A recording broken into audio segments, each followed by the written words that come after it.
Try again. Okay. I will try again. Hey, Okay. Okay. Visible Oh, my relief. Visible relief. Relief. Goodness. Absolutely. Yeah. Well, how are you doing, Jeremy? How's everything over there? Where are you based, actually? Tell everyone where you're based, could you? I'm in Cambridge, in the United Kingdom. I've lived in Cambridge since I left Mexico many, many years ago. And yeah, so that's where I am. And we are just entering an easing of our lockdown regulations in Britain, though some question whether it's wise. So that we have our stores are now open, shops are now open. They have a good system for making sure that not too many people go in at the same time. You're allowed to associate with a small group of people. And they're beginning to talk about restaurants and bars maybe reopening next week. Good. Very good. Well, here it's, we've had, I think, well, since the 20th of March, we've been in lockdown, and it's going to be at least till the 30th of June now, unfortunately. So I was just thinking, we were just thinking before we started the meeting, I think the last time we saw you, were we all on horses? Or was that was 2015? Oh, my word. Wasn't it? We were at a conference that was some here in time ago. Argentina. We went, yeah. That was some time ago. In ¿Cómo se llama? What's it called? Oh, I can't remember what it's called. The place we were at, but it was beautiful, beautiful, wasn't Córdoba. it? We were in Córdoba. Again? We were in Córdoba. It was outside Córdoba, but the horses, when we all went riding on horses and out into the mountains, and there was nobody there, and just us and some dogs, and then we had the most incredible asado after that. That was just beautiful. Oh, it was lovely. I'll never forget that. Very, very lovely. Well, Jeremy, to start with today, I think you would like to say a couple of things. Am I right? I think you wanted to mention things that have been learned since lockdown. Is that right? Something along those lines? That's exactly right. Yes. So should I get going? Yeah, please go ahead. Feel free. Okay, so look, it's a very strange time to be a teacher. It's a very strange time to be anything, really. None of us in our lifetimes have experienced anything quite like this. And just looking at me, you can tell that my lifetime is a hell of a lot longer than some of yours, and well, all of yours. And I can't remember anything like this. So you know, watching people die around us. Well, I haven't had to watch that. People being locked down. This is in losing their ability to earn money. It's a difficult and frightening situation. And of course, we could spend a lot of time services and public and police. We could talk about all that, but we're all language teachers, one way or another. And I think what I admire most is how so many teachers are so creative about how they've had to transfer almost in an instant from the normal to and fro of the classroom into teaching online. And for some of you, that's no big deal because you've done it before. But for some people, it's been quite a shock. And I'm enormously in admiration of the way that people have lifted that challenge. What's the word I want? I can't think of the right words. Have responded to that challenge and done it. But I don't actually want to talk about teaching right now, at least not until we interview with you two guys. I want to talk about some things I've learned during lockdown about what it's like to be online. And I'm going to concentrate on two things, which are nothing to do with language teaching at all, except they're everything to do with language teaching. And one is music, because as you can see, looking around, this place is full of, this room is full of instruments. We've got double basses and guitars and harmoniums and all sorts of other things and percussion everywhere. And when I came back to Britain, I'd been away for 2.5 months. I'd been in northeastern Brazil. And when I came back to Britain, the thing I was really looking forward to is getting back into live music. I play in a couple of orchestras, I sing in folk clubs. That's my other life when I'm not doing English language teaching. But of course, the moment I went down, so no live music. I'm just going to pause and say, are you hearing me okay? Yeah? Yes. Yes. The video cuts in and out, but we can hear you okay. The audio is perfect. Okay. Okay, so I'll go on. So suddenly we couldn't have any orchestra practice. Suddenly we couldn't have. And the day that the last folk thing that I was going to sing in was cancelled, said to some of my folk singing used Zoom for meetings, let's set up a Zoom folk club. And we did that very week, about 2 days later, going now, we had our 26th folk club last Friday. It was going to be a failure because that good for music and internet, like the trouble we're having. It's, you know, but to my surprise, it's been awe-inspiring. It's been absolutely wonderful. Why has it been so wonderful? I was trying to work this out. It's emotional. There's massive human connection. We love each other's music. There are some very good musicians, by the way, who come to this session.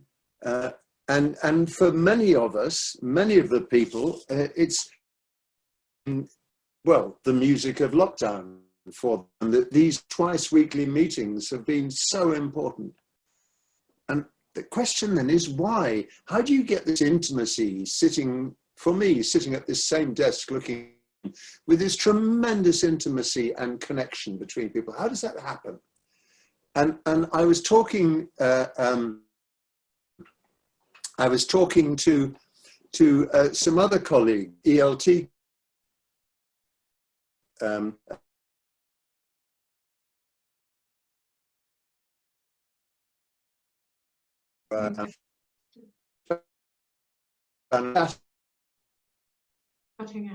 about what you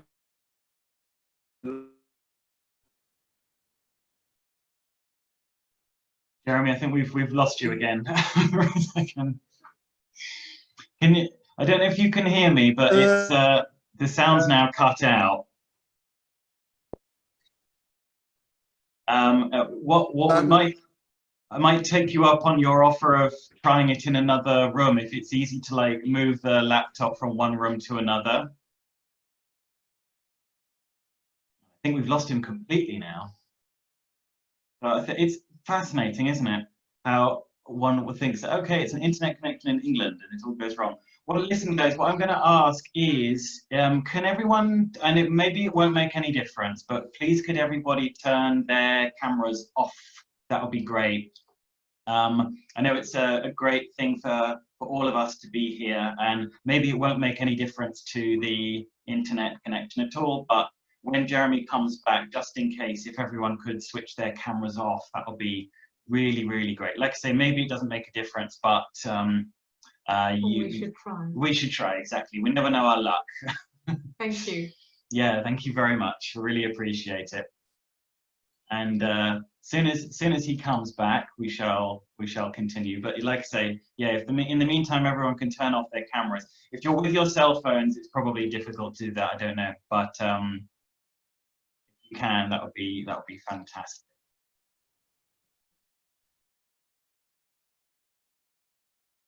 Thank you very much. So while we wait, we can think of what we would like to ask Jeremy. Is there anything that you would like to ask him? Please write in the chat box. Yeah, exactly. I mean, you all probably know Jeremy Harmer from, well, for many reasons, obviously, but we all know Jeremy from the practice of English language teaching, for example, which I think is in its 5th or 6th edition now, or something like that. And so if there's, like I say, if there's any questions that you would like to ask him, oh, I see he's back. Right. Just unmute him. There you go. Well, I see his living room is back. We can see Jeremy's living room. Can you hear us, Jeremy's living room?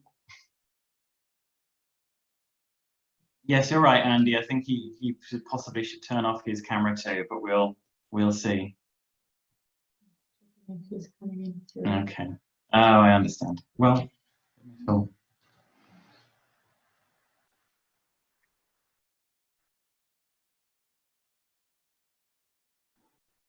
We've got his living room. We've got his living room. We've got his piano. We've got his cello, but we don't have Jeremy at the moment. Okay. Oh, there he is. There he is. Great. Okay. I think he's trying with another. Yeah, take that away. Then maybe we can try finding him again. Scrolling through, maybe. Great. Let's see. Where is he? It really is like, where's Waldo? Where's Jeremy? We've just invented a new game today, everyone. We've got over 600 people playing Where's Jeremy? Right.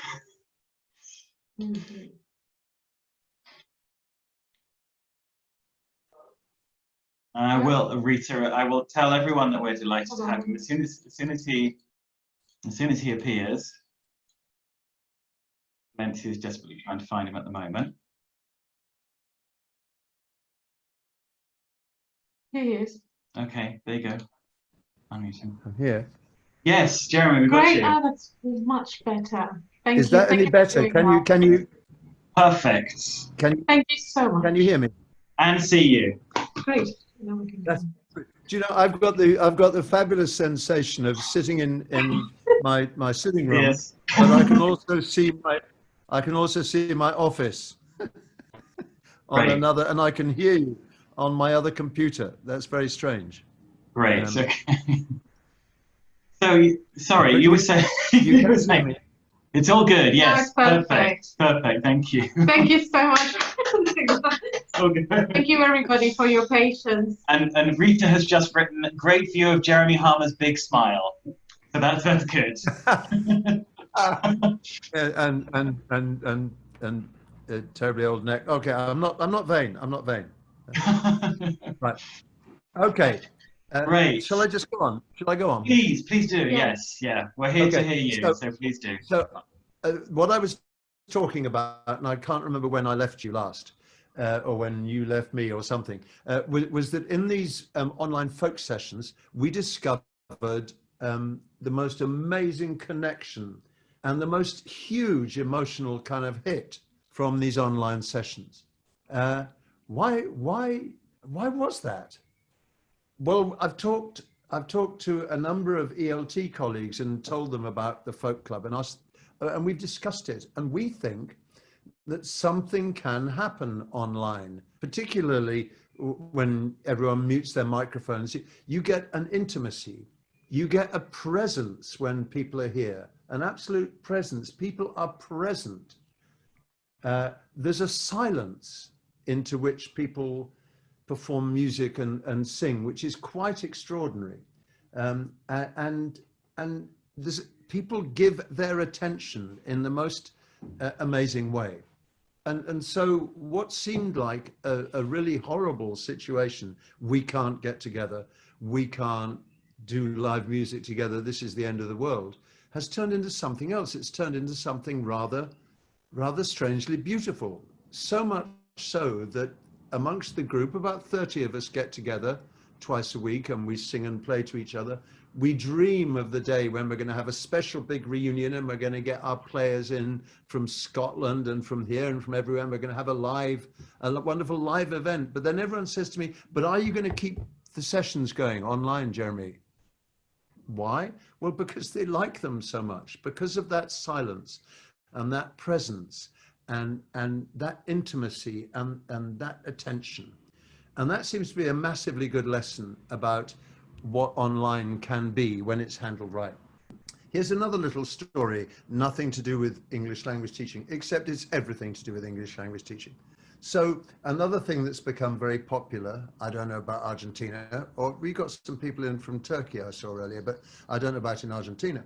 Another thing that's become very popular is quizzes. People love doing quizzes. And so I'm going to do after this session, I'm going to a quiz as it happens. Well, I'm not going anywhere. I'm staying in my flat, but you understand me. My brother wanted to do a family quiz. I'm one of 4 siblings and with various sort of children and stuff like that. So we wanted to do a family quiz, but for reasons which I won't bore you with, he has tremendous trouble manipulating a computer, and he was very uncomfortable. I mean, he's a great ELT. He's a great EFL teacher himself, but he was worried about manipulating breakout rooms and all the other sort of wonderful things you can do. He said, well, can we just do it so that I'll make 2 teams of everyone who's there, and then I'm going to ask a question, and we'll all be able to listen to the team talking and trying to come up with the answer. And then after whatever the time limit is, if they can't answer, we hand over to the next team. And it's absolutely fantastic. It works really well. It's very funny. People laugh. People enjoy themselves. And so I get 2 lessons from this. By the way, I've taught online for about 15 years, but in a slightly different context on an MA TESOL. But anyway, so I draw some lessons from this. I draw the lessons about how, if I start with a quiz, simple is best in a sense, that you don't have to be a technical wizard to really make connection with people, to really make things work, to have the human connection and the love and the humor and things like that, which we hope we have normally in our classrooms as well. You don't have to be a wizard to do that online.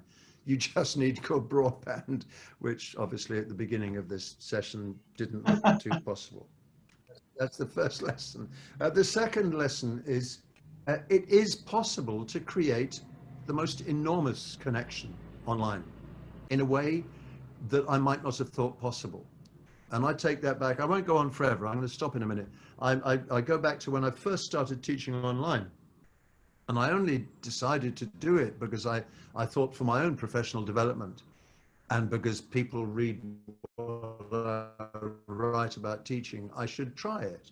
But the one thing I knew wasn't going to work was discussion. But in the online MA, which I taught on, it was asynchronous discussion, written discussion, some of the best discussions I've ever been involved in about language teaching have been on that MA. Because people from all over the world, different time zones, everything, had a chance to think and learn and not respond instantly. So much so that sometimes a discussion would go on much longer, admittedly a typed discussion, but would go on much longer than it ever would have done in class. So what am I saying? Well, I'm saying that the online world is frustrating and difficult, and for some teachers it's really monstrously tiring, because if you teach online from 8 in the morning to 11 o'clock at night, you're completely finished by the end of the day because it's so intense. I understand that, but I also sort of say to myself that all it is a different kind of zone, a different place to be, and it has affordances which are quite extraordinary. I will repeat, because I think this is so important, of attention and listening and appropriate silence and intimacy. And then one last little thing to say is that talking to one of my folk music friends who turns out who came to our session because she'd been told by somebody else, and then was somewhat taken aback to find that the guy who was organizing this session was the same guy who'd written the book she just had to read on a teacher training course. So for her 2 worlds kind of collided as well. But I was talking to her, and I shared with her an article from the BBC. And this was about how you recruit someone to your company in lockdown. I don't know, you may have read it. Some of you may have read it. Now, in the old days, if someone comes to work for the company, you bring them in, they come into the office, you introduce them to all the people in the office, you all sit down to have a coffee, you have a chat. Well, you can't do that because most offices aren't really open.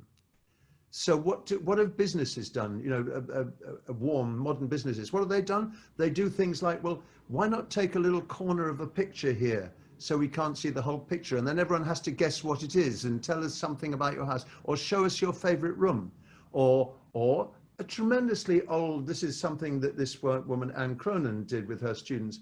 A tremendously old-fashioned teaching technique, but absolutely brilliant online. Which is she's got something called a Shruti box, and you'll almost certainly not know what one is, but it's a little thing where you use your hand to create the air, and it gives you a drone note. And if you're a singer, it sort of goes, and if you're a singer, you can sing above it. She hid it in a bag and she showed it on Zoom, and she said to her students, "What's this?" And they didn't know, and they got really, really excited. So then she showed it to them, and she sang them a couple of verses of a song, and then they did the same with some of the things in their houses. Absolute magic. So nearly finished. I think what I've learned about human connection, which really works for teaching, is that if you give attention to people, if you give them your time, if you allow them to share themselves with you as much as they want and no more. Yes, because I know there are problems about, you know, teaching students in their bedrooms. I don't like that.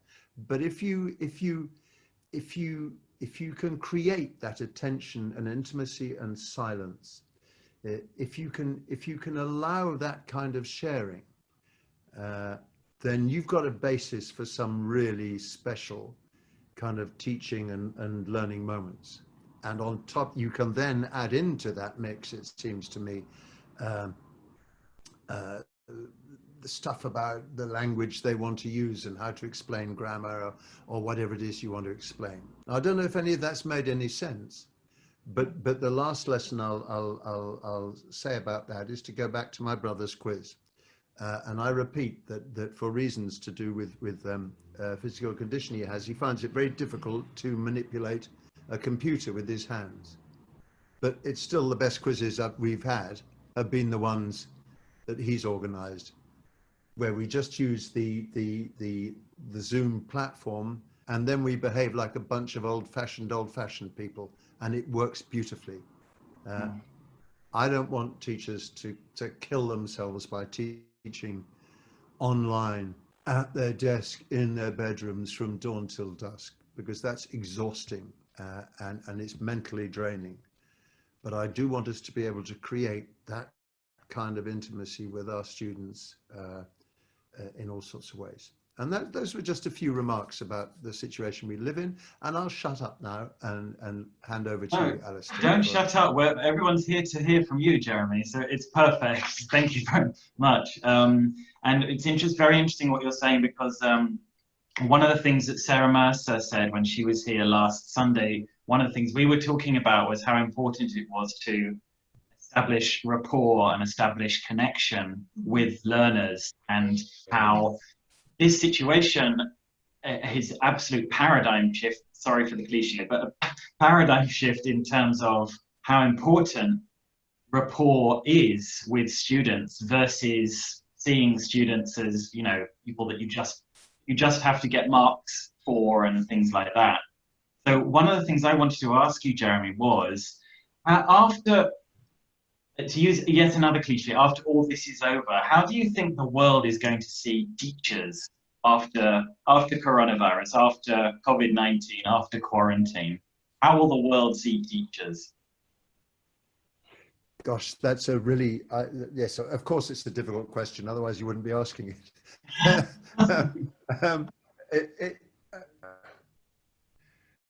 I think it really depends on what kind of experience they've had during lockdown.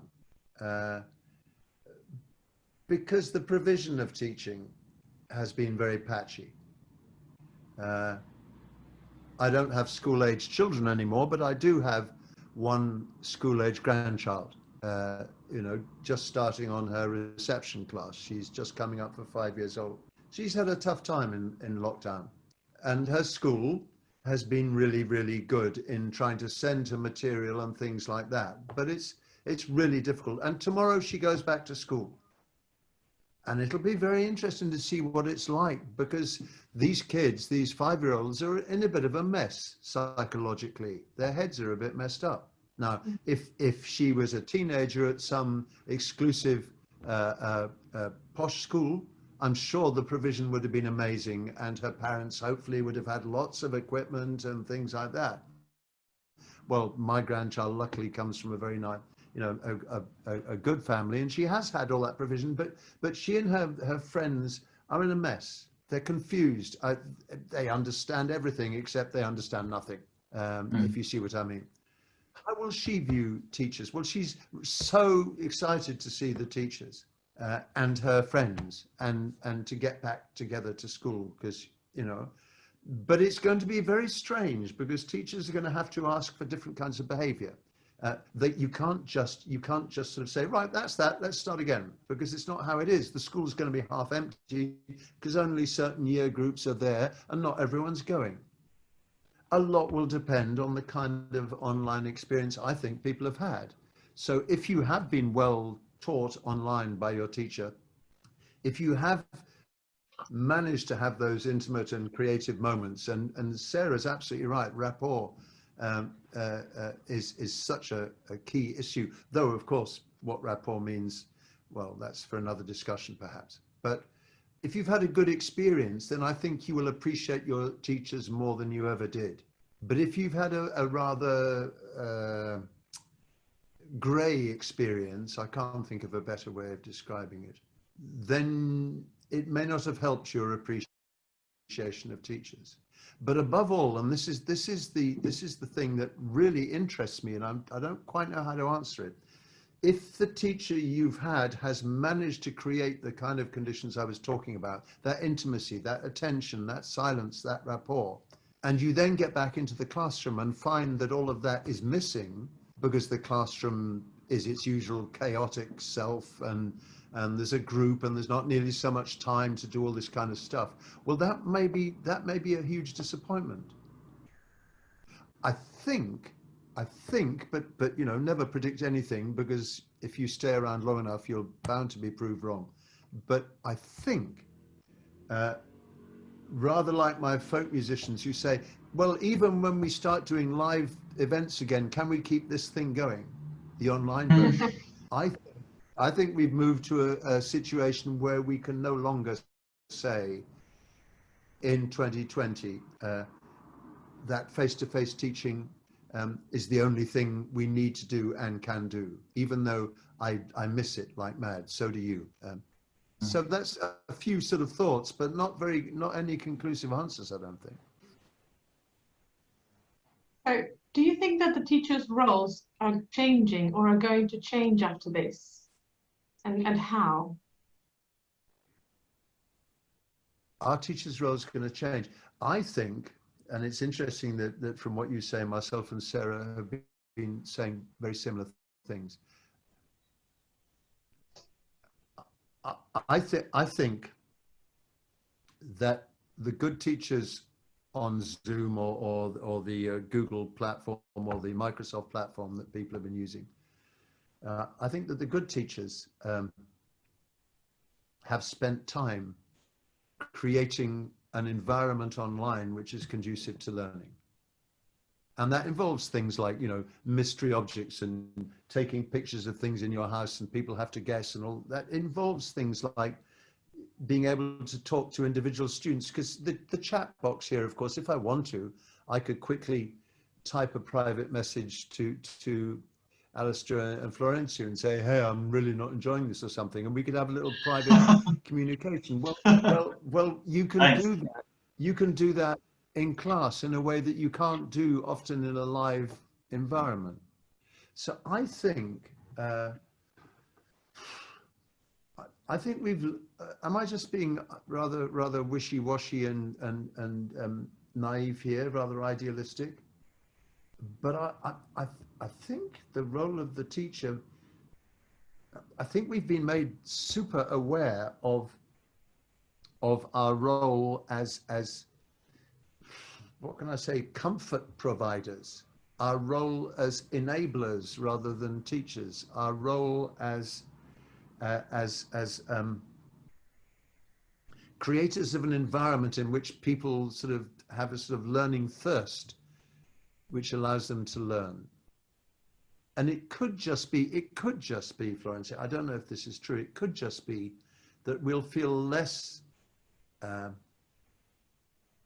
content just to stand there and do stuff, because we've learned in these months, we've learned that you can't really do stuff in that way. I don't know. Does that make any sense? In fact, that reminds me of something that Adrian Underhill said. He said that the best advice that he could give teachers was to listen, which is very similar to what you were saying about creating silence. So being that facilitator, like you're saying. So we're more listeners than speakers. You'd be interested, perhaps, I listened to, in the UK, the BBC has a number of radio channels, and I listen to Radio 4. And it's kind of the talking station where they talk all the time. And on a Sunday morning, they have a little 10-minute slot called A Point of View. And a woman who's very well known in Britain called Mary Beard, who's a classics professor at Cambridge University, was on the radio. And she was musing about what it was going to be like. She started off by saying, I'll do this very quickly. She started off by saying, normally at this time of year, she said, I would be sitting, as I am now, in my kitchen, because this was 10 to 9 in the morning. I'd be sitting in my kitchen surrounded by scripts from students' final exams, all in bad handwriting, which I couldn't read, and I'd be in a terrible state. I don't have any at the moment, because they haven't had any of those sit-down exams. And she said, miraculously, any work I am getting, it's actually beautifully typed up. So that's brilliant. But then she started talking about lectures. Now, people have been arguing about the value of lectures forever. But she said, and her conclusion was a little bit forbidding. She said, I can't see us doing lectures for the foreseeable future.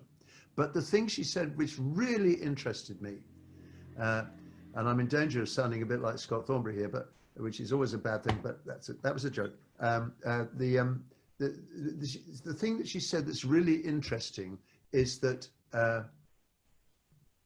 lectures are a really lousy way of transmitting information. It's the worst delivery system in the world. If you want to deliver information, give them a book, give them a website, give them a grammar chart, let them read how the present perfect is made, or something preferably written in Spanish. I don't know. But what lectures are for, and I know this isn't like teaching a sort of an A2 class somewhere or a B1 class. She said, but what lectures are for is to try and get students to think about things differently. In other words, the point of a lecture is I repeat, is to enable. It's to enable students, to get students bubbling away and buzzing and thinking and wanting to get more. And I don't know, I can't, I'm very confused by the whole coronavirus lockdown thing we've been in. Well, big deal. So are we all, you know, it's not like I'm special. Yes, I think we learn that if you are a successful online teacher, you find ways of reaching students and bringing them in and bringing them along. And instead of saying, would you, I know it's Alastair was talking about cliches. I'm sure you've heard me say this before. Alastair's probably heard me say this before, but I still think David Crystal has the best way of describing cliches in the world. He calls them lexical zombies, which I just it's absolutely beautiful. The idea of these cliches going around, the undead, I like that, lexical zombie. Lexical zombie. Which of course has managed to completely distract me from what I was talking about. Let me backtrack. I shouldn't have done that. And then I saw a car out in the street, and then I got okay. So look, it's very difficult when you're faced with a I don't know, a class of how many 25, 30 Argentinian teenagers, 40, 50, 40 or more. 60. 60. It's very difficult to do what you can do online, which is to reach out to individual students while a class is going on, while students are in the breakout room or doing something, while they're reading something. You can actually contact a student.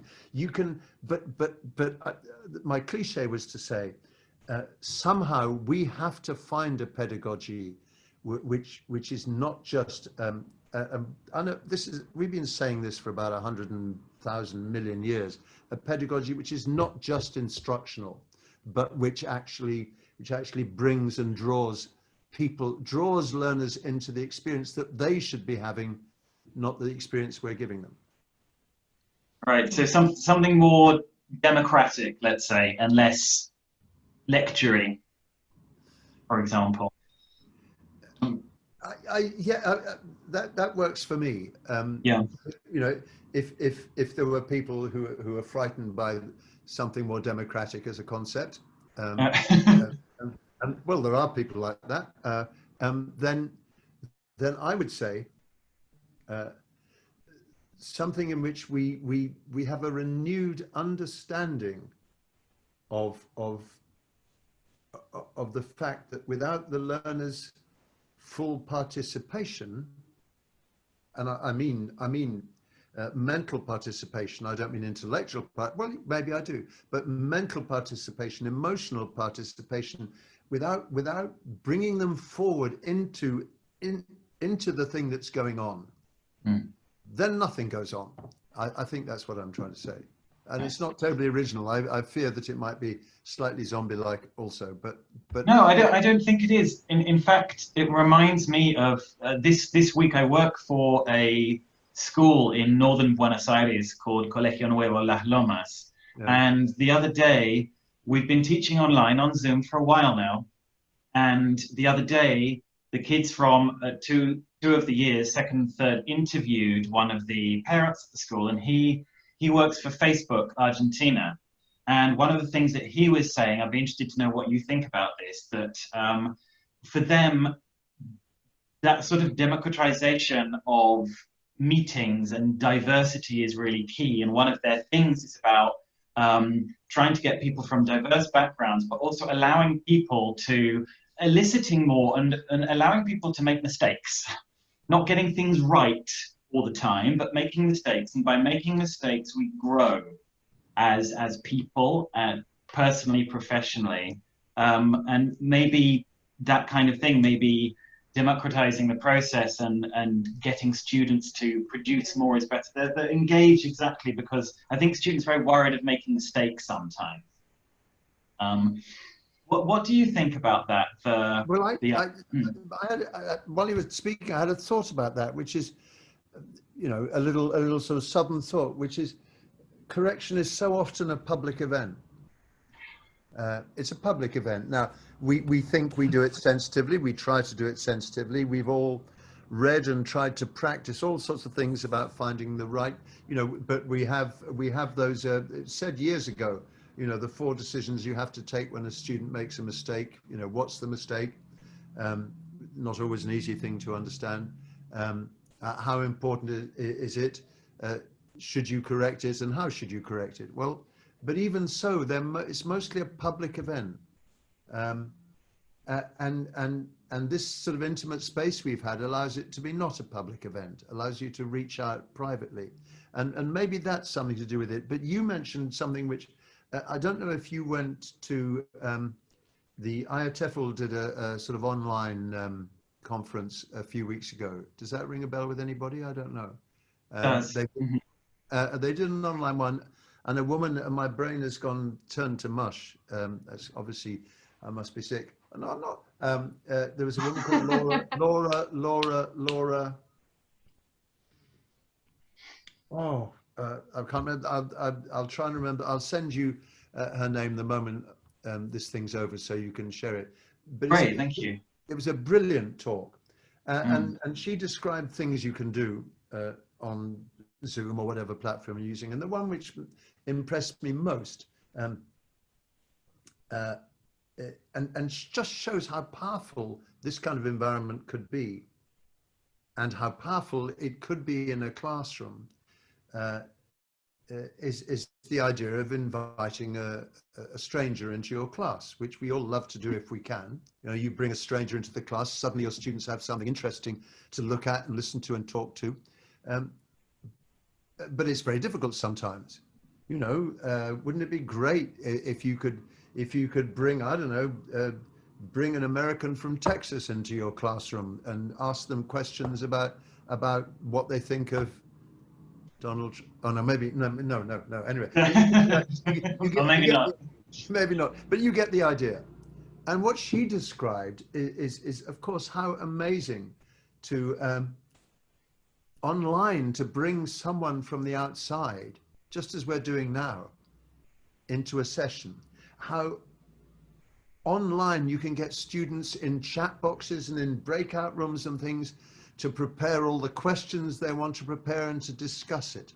How online you can actually get them to discuss by chatting in the box. I can't look at the box at the moment because my brain's very small. I can't read and speak at the same time, really. But you can get them to do all that sort of stuff in the chat box, which doesn't demand the same instant kind of discussion ability, which always privileges the you know, the more extrovert people.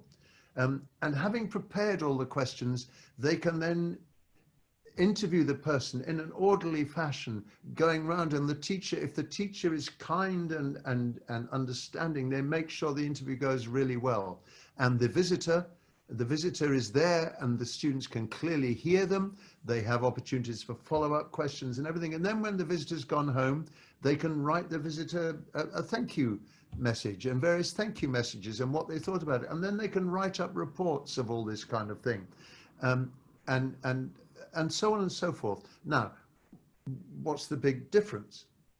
Well, I think the big difference is that online, it can be really intimate and you've got much greater variety. A bit like getting students to show you a picture or a bit of a picture in their house or whatever, or in my house, I'm the teacher, I'll show you a bit like that. How do you do that in the classroom?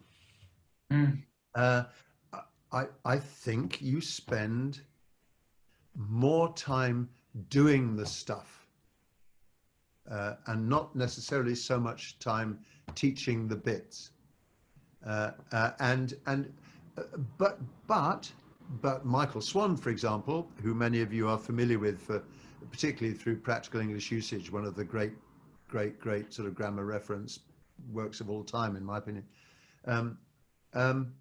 He says, but wait a minute, you know, actually language teaching is about learning the prestige chunks of language that you need to learn. Well, yes, it is, but perhaps something we've done in an exaggerated way over the years is to focus sort of more on bits than anything else.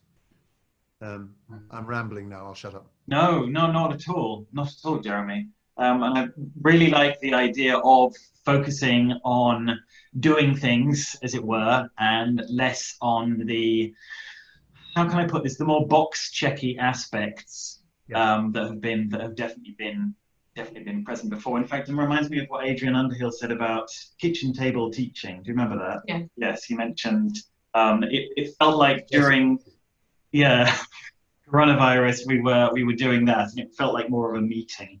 Yes. Do you think that the fact that students had to adapt and teachers had to adapt, so the teaching had to adapt as well, may in some way, considering that online is much more linked to the skills that students will need for life, that maybe this will be much more relevant and realistic for developing other skills for the future? That's really interesting, isn't it? I want to pick up the first part of what you just said, the bit about adapting. I don't know how it was for all of you when you suddenly had to start teaching online more than you ever had to before. But I think for a lot of people, it was a hell of a shock to the system. And it reminds me a bit of my first music lesson once on a new instrument. And the first thing that my teacher wrote in my notebook in huge capital letters was "relax," because I was so tense. And it's just the trial and error thing you said, which has fascinated me, because teachers have always, the teachers who I admire and who I've loved working with, have always been people who do trial and error all the time. You know, we go on about moving out of the comfort zone and all this kind of thing, but the teachers who you really like are people who try something new and give it a go and see what happens, and then they adapt it. And the whole focus of reflective teaching is all about thinking about how things go and how you would want to adapt it and change it for the future. So I think adapting is a really big thing, and being able to adapt, and in a sense, but a lot of teachers, myself included, especially when you're really busy and you're up against it, your ability to try things out and adapt is somewhat challenged by the fact that you got way too much work and you didn't have enough sleep last night because the kids were awake all night, or maybe you were out partying. Oh, do you remember when we used to go to parties and things? Once upon a time.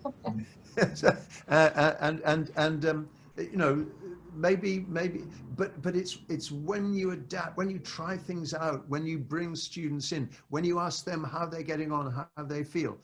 And then I've got something I have to say now, because I'm getting tremendously excited and idealistic, and I can. Good. That's what we're here for. Well, yes. But I've been working on a video project recently which involves videos of teachers in Francophone Africa, and they teach in classrooms with mostly just a great big board, which stretches the width of the classroom, black or green, but a chalkboard. For some of you, I should say that chalk is a sort of white substance that we used to use. Yeah. and there they are, and they're in a classroom with no soundproofing, very hot. About 75 kids all crammed together on wooden benches together. And so some of the stuff I'm talking about sounds absolutely beautiful and lovely. But those guys face a different reality. But even so, the ones who work on those videos are the ones who get students doing things and bringing themselves. And they... I don't know, I'm not going to go down that road because I could talk about it for years. It's been a big challenge for me to watch them at work because they teach in situations I've never had to enfrentar. I've never had to sort of be faced with situations like that. So a lot of what we say, and particularly sometimes if you come out of a private language school where conditions, not always, but quite often are significantly more, what was I going to say, agreeable. It's much easier to be idealistic, I think. Yeah. Fantastic. Well, you're going to have to go to your online quiz shortly. So, but I'd like to, what? Give it another 10 minutes. I can always be late. Oh, fantastic! My teammate, my teammate can hold the fort for me because. Great, because Anna just wrote in the chat box saying, please tell me that we can have Jeremy for at least another 5 hours. Okay. We can do minutes rather than hours. Okay. I'm gonna share a slide with everybody now from PowerPoint. Here we go. Right, you should all be able to see it. yeah, put it in presentation mode. Hold on, there's a couple of questions that we'd like to ask you just to Sure. round off. Oh, by the way, this is a teacher who really wanted me to show this photo. It's her with all of your books. Wow. She sent this to me. She sent this to me the other day, and unfortunately, because her name was in Facebook, and I haven't got it with me at the moment, but she'll be very happy to see that. So moving on to questions for you. Okay. If you had to finish this sentence, Mr. Harmer, my secret to motivating students is... No pressure. Is to be clearly seen, to be involved in doing the thing that you think is the most interesting, exciting thing in the world. I think, and we might even have had this conversation, but something that fascinates me at teachers' conferences is that when you go to a teachers' conference and the speaker you're listening to is only half engaged with what they're talking about, it's almost impossible to listen to what they're saying with any enthusiasm. But when you go to a talk where the teacher looks as if, where the presenter looks as if they would rather be doing this than anything else in the world, even if they're nervous, because this is what really, really gets them, it's almost impossible to resist. And I think one of the greatest tricks of all teachers, and boy, it's difficult in the last class on a Friday or something like that, but one of the greatest qualities any teacher can ever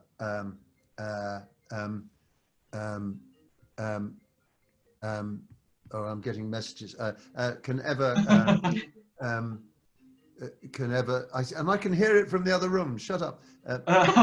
Put your fingers in your ears. They'll go away in a minute. The greatest thing is for the students to clearly know that this is the most important thing for you, my teacher, at this moment.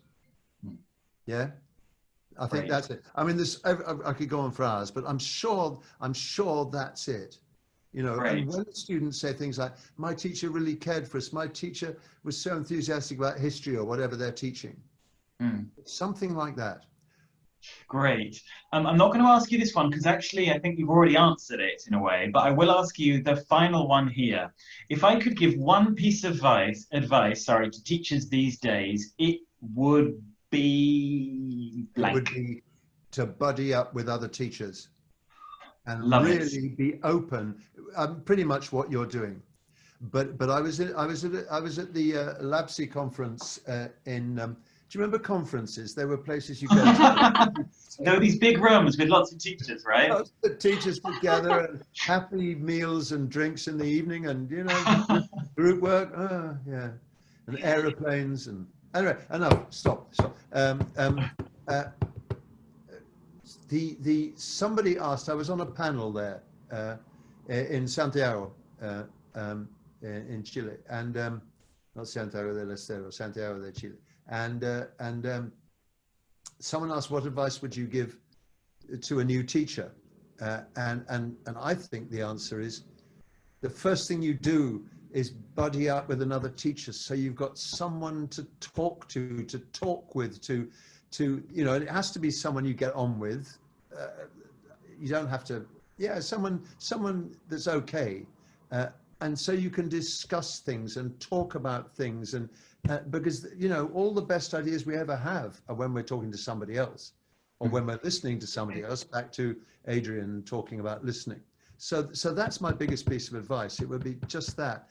And why do we go to conferences, which can sometimes be, a few days of that can sometimes drive you insane? Well, it's because when you talk to people, super quick, I really will have to go in a minute, super quick. I once went to here's an anecdote to finish with. I was once at a conference, and I'd just done a plenary in this conference. And as I walked into the room of the workshop that looked interesting to me from a speaker I'd never heard of before, a fantastic guy, As I walked into the room and he could clearly see me, he was in the middle of saying, there's absolutely no point in plenaries. They're a waste of time, except for the coffee break afterwards. And then he saw me walking in, having just given a plenary, so he went bright red in the face, and it was all a bit embarrassing. This other. But the point is, he was 100% right, except he got it the wrong way around. The whole point of a plenary is the coffee break afterwards. That's the whole point of them, because if you and I go to a conference, if the three of us or all of us are at the same conference and we go and listen to the same plenary, good or bad or indifferent, doesn't matter. If we have any conversation about it afterwards, what did you think of that? Well, yeah, but I don't really think, no, I think suddenly something really, really good is happening. And that becomes an enabled learning experience for us.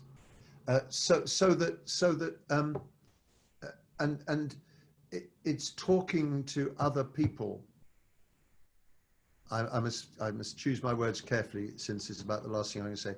Talking with other people that's the advice I'd give. Now, if you're a new teacher, it's very difficult, new school, new job, but hunt someone out, find someone. Find 2 or 3 people who's sort of offering you stuff, somebody to talk to, and then of course as you get used to your school, you find out who really you want to talk to. But it's you know,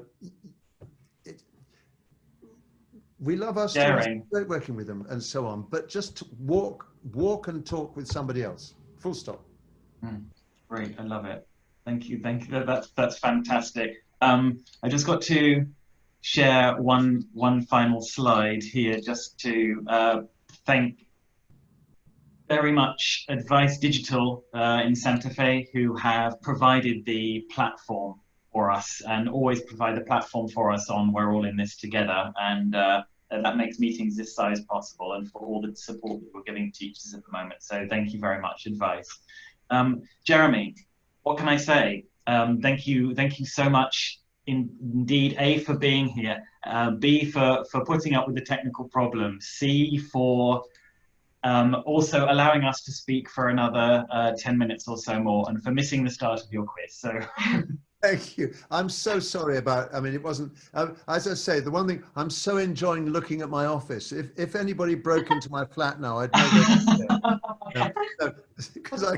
Anyway, listen, thank you for inviting me, really. And I think there are a whole lot of you there who know that I've been to Argentina on a significant number of occasions. I love it. I love the music and the sounds and the places in the north of Argentina and the south of Argentina and the wonderful city of Buenos Aires, which is just, but all the other, well, I love all of it, and the meat and the meat and the wine, and I'm just so sorry that that's not possible at the moment. And yet we'll get there. We'll get back to it. We'll get back to it. Esto, si Dios quiere. Yes, that's right. Claro, exactamente. Tal cual. Yeah. Right, you are, guys. Thank you very much. Thank you very much indeed, Jeremy. Thank you, everyone, for being here. We'll see you next time. Thank you, Jeremy Harmer, very much indeed. Thank you. I'm off. Bye-bye. Bye. Bye-bye. Bye. And thank you very much, everyone, for coming. Very much indeed. And we will see you next time. We will be advertising the next meeting very shortly. A round of applause to everybody today. Really, that's brilliant. And thank you for the patience and staying with the technical difficulties. But it was worth it. And we saw the inside of Jeremy Harmer's kitchen, which not everybody gets to do. So be happy. Okay? All right. See you next Sunday. All right. Yeah. See you next Sunday. Bye-bye, guys. Bye. Bye.